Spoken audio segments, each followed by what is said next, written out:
Hey, I'm Cam. Oh. Oh my. Oh, Super Lilly Brothers. Super Lilly Brothers. Gonna be coming back at you for about 2 more weeks before Christian dies. Sorry, everybody. We'll be live streaming the funeral, so you guys are all welcome. On the bright side, we have some Metroid bread. Did you just say Metroid bread?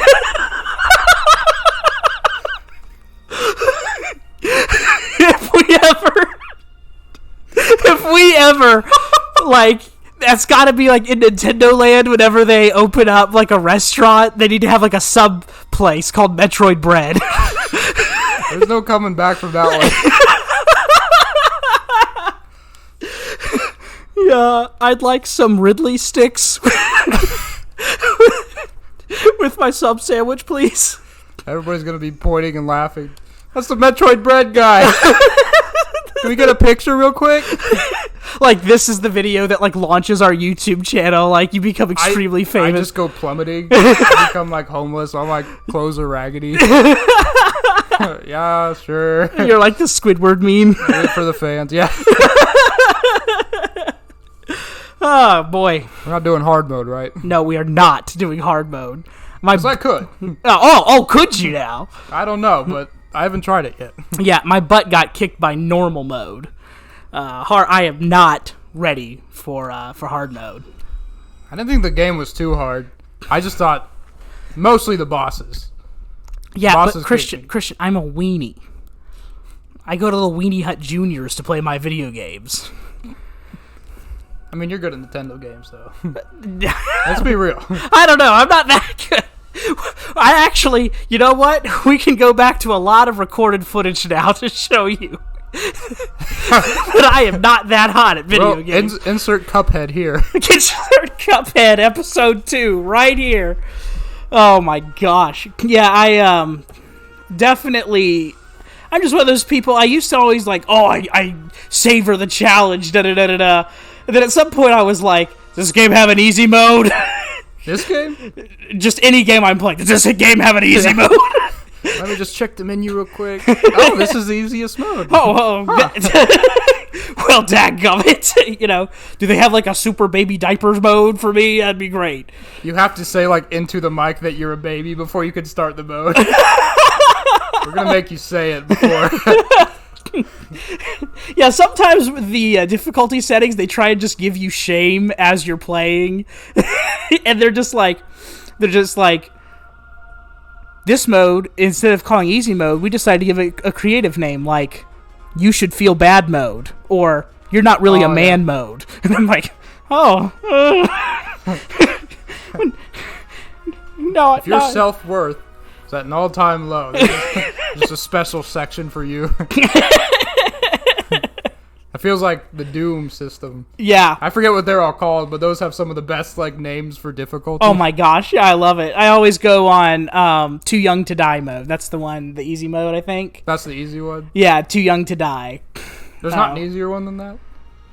If there was, I'd be playing it. I would know. I would know. Listen here.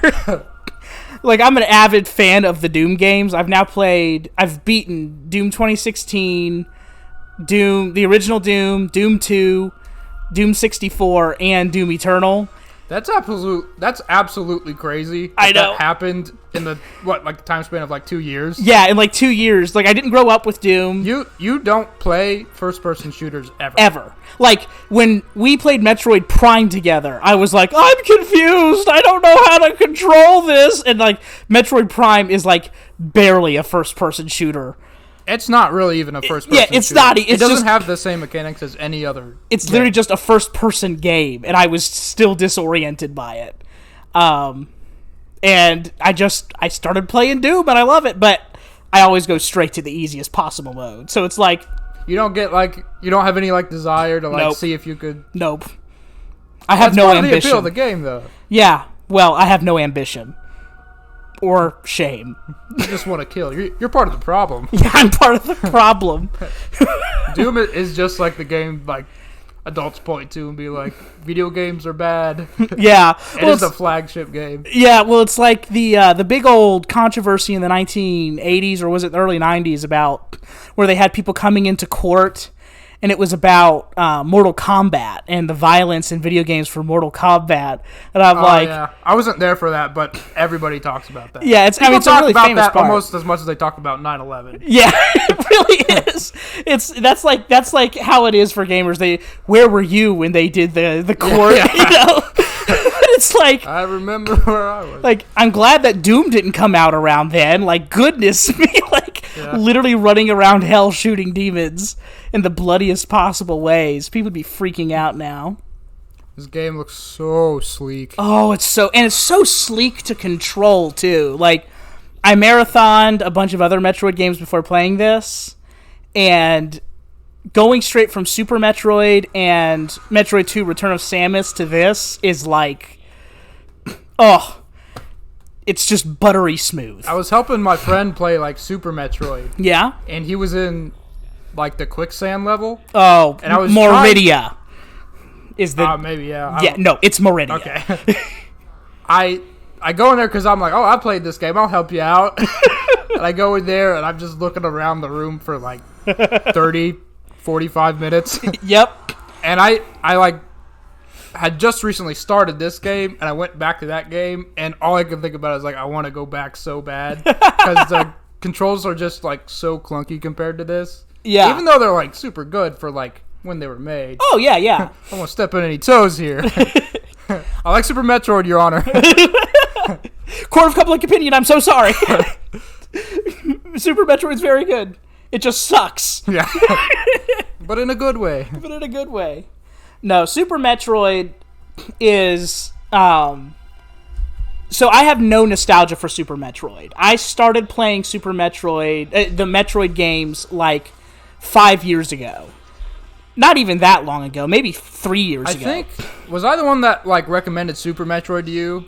You really wanted me to play Metroid Prime. Well, I kind of wanted you to play Metroid Prime, but I kind of knew that you weren't going to like that. Yeah. But then I started Super Metroid, and I was like, oh.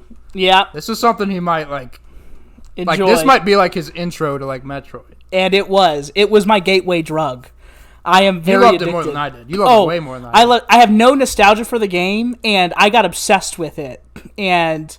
like, I give that game a 9.5 out of 10. And the only reason that I don't give it that 0.5 is because of the controls.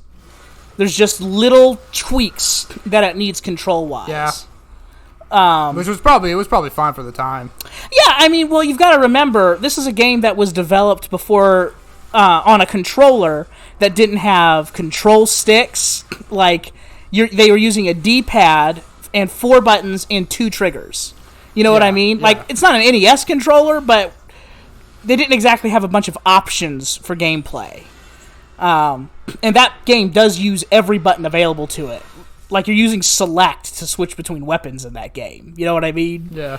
So, but I fell in love with that game, and then I marathoned Super Metroid, Zero Mission, Fusion.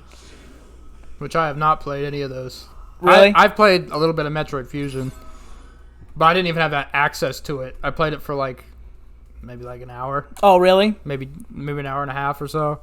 It's my least favorite 2D Metroid game, and that's what a lot of people say that really like Super Metroid. They're like, I love Super Metroid, and then they talk about Metroid Fusion. They're like, this took away everything that I liked about Super Metroid. Well, it's still really good. So it's like it's just not a Metroid game in terms of it's not really about exploration. It's more about horror. And it's, like, really weird because it's a Game Boy Advance game that's about horror, and it's actually really creepy and scary, which is just insane, like, how well they did that. The franchise has always kind of been, like, creepy. Yeah. Or at least, like, kind of like Alien, kind of like Alien-esque. Well, you know it was based off of Alien, yeah, I was franchise. about to say that was, like, a pretty heavy inspiration, I think. Yeah, which is crazy because it's, like, Nintendo. And they're like, we'll have Mario and Zelda and also Metroid. So yeah, it's weird to play this game if you're like a Mario or like a Nintendo fan.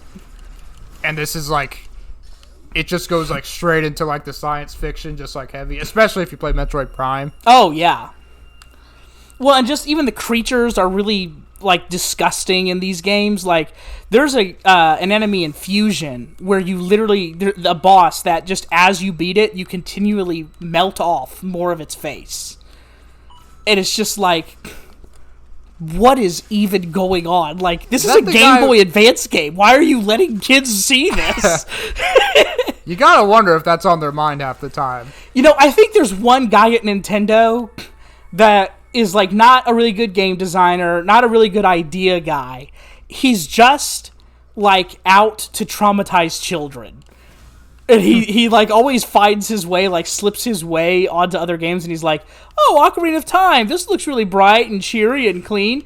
Hey, here's a little underground dungeon where you can get the hourglass thing to see an invisible stuff. You know what would be really fun here? If we just painted the walls with some blood and had this undead creature come up from the ground and grab you as a child and try and pull you down into the depths of hell along with a bunch of torture instruments around here. That'd be fun, right? Some guy named Cyrus. Cyrus. That's just insanely existential. Cyrus, did you put a death animation in the game again? Yeah. Who let Cyrus out of his room? Yeah. Cyrus is the guy who decided to make Crocomire in Metroid. Yeah. It's like all of the scenes where like Bowser falls in the lava and he comes up and he's just a skeleton, which was like, it's like fun, but it was way too much for like 9-year-old me when I played those games. Yeah, it's just really intense. Like, Cyrus is like like everyone else at Nintendo is like, we just love gameplay, we love having fun, and it's like Cyrus is like the guy in the corner. He's like, hello, I am Cyrus. Have you ever considered how small you are in the universe and how that might mean there's no point to your existence? Do you want me to tell you how you're going to die? Exact location and date? Exactly. The guy in the party that's just been in the corner in the shadows the whole time. Cyrus, what in the world did you do to Ocarina of Time? You know what? Go make your own Zelda game and just get out of my hair. All right. I'll call it Majora's Mask. Yeah. I saw that one coming. What if Link's soul got torn out of his body and put into a tiny little plant? You don't enjoy that? Neither did he. God. Okay, Cyrus. All right. Like, everyone's just continuing to let Cyrus play games because they're kind of really scared of what he would do if he wasn't playing games. Yeah. Where would we put him? We have to have him here. And he's always, like, vaguely threatening what he would do if he didn't have this job, but he never says exactly. He's like, okay, Cyrus, I think that's enough. That's enough of that today. I think you can go home. All right, well, I did have other plans. Yeah. You know what, Cyrus? Let's do a late night tonight. What do you say? Oh, yeah, right, boys. Oh, yeah. Sounds great to me. You know, we could melt this creature's face in front of young children. Cyrus, I don't know if that's it. You know what, man? You can take a long lunch today. Don't worry about it. That's good. I was having someone for dinner. I just love the thought of like someone saying something extremely graphic and like depressing, and everyone just being like, ugh. Just like sighs everywhere. It's like oh, like they're just no trying one's to have concerned. a normal conversation, just like oh gosh, yeah. You see the game? You know, all of life is a game. Everyone just playing their roles, marching onward, forward towards their own fates. Yeah, so I'm gonna go. Okay, Cyrus. Don't pay attention to Cyrus. He just had a weird childhood. The whole time he's actually not planning anything bad. He's like a completely like normal guy at home. Oh, here's the trailer. Oh yeah. God, we kept that joke going a solid 20 minutes. Yeah, I bet everyone at home was not thinking that joke's going too long. They were laughing hysterically the whole time. Yeah, whoever Cyrus is, he absolutely developed the ME. These guys made this game. They did. I know this is the name of the game, and I'm not trying to do, hey, that's the name of the game! But these things absolutely caused me dread. when I... That's the name of the game. Hey! Oh, yeah! I'm not going to edit in all the stuff this time. It's too much trouble.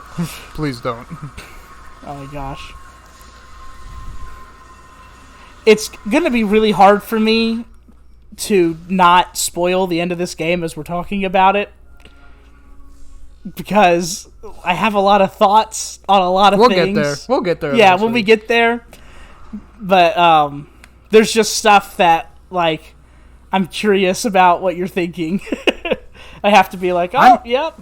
I'm still a little curious where this blue came from. I don't think that's ever really explained. Yeah, it's not. I am also very curious about that. Not that I don't love it.